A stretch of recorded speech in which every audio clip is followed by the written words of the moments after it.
मैंने ये कहीं नहीं बोला कि एम्प्लॉइज को डीए मत दो। हमने ये कहा था कि अगर 6 महीने तक डीए डेफर कर दिया जाए, वो ड्यू रहता है, कोई ऐसा नहीं है कि खत्म हो जाता है, डेफर कर दिया जाए तो कॉमन आदमी को जो मुश्किलें आएंगी उससे हमें उनको बचा सकते हैं। कई ऐसे वर्ग हैं जो आज उससे, मुझे लगता है कि शायद उससे प्रभावित हुए होंगे, क्योंकि ये ऐसे सेक्शंस हैं जो हड़ताल नहीं कर सकते, बेरोजगार हैं। आज उसका असर देखने को मिल रहा ना। सर, एक आपका ऐसा ही था कि आपका बयान भी आया था जिन दिनों एक एम्प्लॉयज की स्ट्राइक लगी थी सेक्रेटरीट की, और वो बयान शायद पब्लिक वेलफेयर में ठीक भी था कि स्टेट के पास फाइनेंशियल हालत नहीं थी।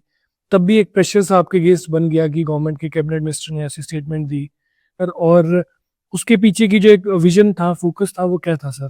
तथ्य जो आपकी ऐसा है, मैंने ये कहीं नहीं बोला कि एम्प्लॉइज को डीए मत दो। मेरे पिताजी खुद एक पेंशनर हैं, अध्यापक रिटायर हुए हैं, लेकिन आम आदमी का दर्द तो महसूस होता है जी। हमने ये कहा था कि अगर 6 महीने तक डीए डेफर कर दिया जाए, वो ड्यू रहता है, कोई ऐसा नहीं है कि खत्म हो जाता है, डेफर कर दिया जाए तो कॉमन आदमी को जो मुश्किलें आएंगी उससे हमें उनको बचा सकते हैं। लेकिन वो बात को तोड़ मरोड़ कर जो है कुछ लोगों ने अपनी राजनीतिक रोटी चलाने के लिए जो है वो उसको ट्विस्ट किया। हाँ सर, वो आम व्यक्ति की क्या ऐसे मुद्दे थे जो आपके जहन में थे? आम आदमी के मुद्दे यही थे कि हम देखते हैं कि आज की डेट में सरकार के पास पैसे का अभाव होने की वजह से जो समाज में पंक्ति में सबसे पीछे खड़े हैं, जो अपनी आवाज़ नहीं उठा सकते, हड़ताल नहीं कर सकते, धरना प्रदर्शन नहीं कर सकते, क्योंकि परिस्थितियां ऐसी हैं कि वो बेचारे उसको अफोर्ड नहीं कर सकते हैं।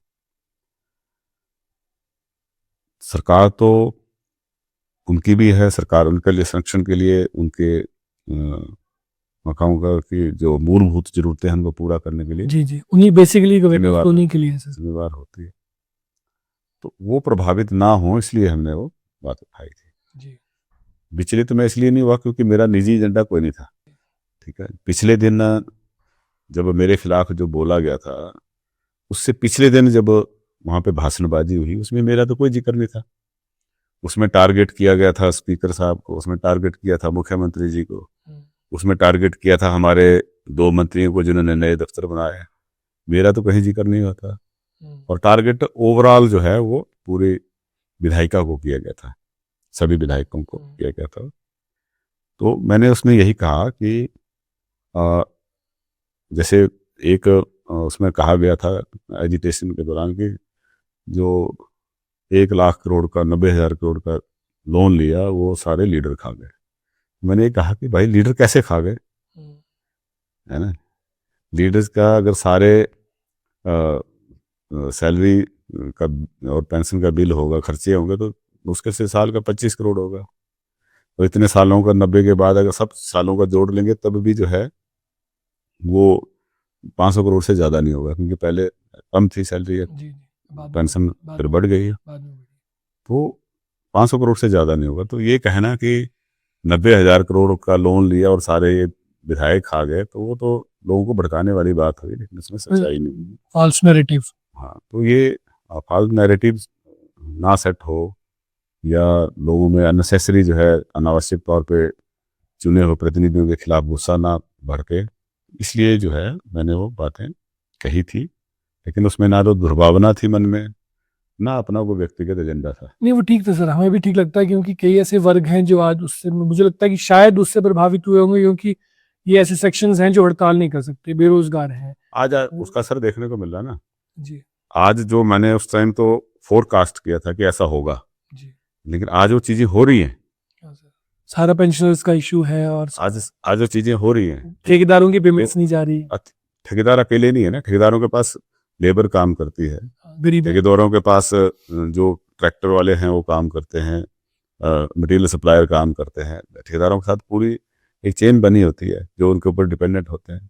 आपके सहारा पेंशनर हैं, आपके एम्प्लॉइज जो कईयों के जो किसी गंभीर बीमारी से वो मेडिकल रिइंबर्समेंट का इशू है, ऐसे बहुत सारे लोग प्रभावित ऐसे। और जो कर्मचारियों में भी छोटा वर्ग जो है वो ज्यादा प्रभावित है। जी, छोटा वर्ग प्रभावित है, छोटा जी। आउटसोर्स कर्मचारी प्रभावित। डेली वेजर भी प्रभावित। अब उसका इम्पैक्ट जो है वो विजिबल है, उस समय विजिबल नहीं था। आज की डेट में वो चीज मैं बोलता तो शायद उसका विरोध नहीं होता विरोध नहीं होता। ना। और हाँ। इसमें भी टारगेट कोई और था, मुझे तो मैं तो एक सॉफ्ट टारगेट मिली सॉफ्ट टारगेट में। है ना, सॉफ्ट टारगेट मिल गए, क्योंकि सॉफ्ट टारगेट के लिए बोल खिलाफ भी बोल पर राजनीति की सर बुरी चीज ये है कि तब भाजपा ने भी उसके चटकारे लिए और वही फट्टे लेके अब सरकार के विरोध में खड़ी है। लेकिन उस समय जो आपने बात कही थी तब आपके समर्थन में जो है ये लोग नहीं आए थे, ना भाजपा के ना उस तरफ से कोई आप। ऐसा होता है ना कि पॉलिटिक्स में लोग अपना अपना वोट बैंक देखते हैं, हाँ। ठीक है ना। प्राइवेटली तो सबने सपोर्ट किया, हम्म, तो मैंने भी कभी ऐसी कोशिश नहीं की मेरी सपोर्ट में आओ, क्योंकि मेरी सपोर्ट में आने की जरूरत नहीं थी। जरूरत है। और मैंने एक बात कहनी थी वो कह दी, मुझे को अपना शक्ति प्रदर्शन थोड़ी करना। हाँ, वो सद्भावना के माध्यम से हाँ, कह रही थी। तो जो हमें अच्छा लगा वो मैं बोला, जो आगे भी जो अच्छा लगेगा बोलेंगे।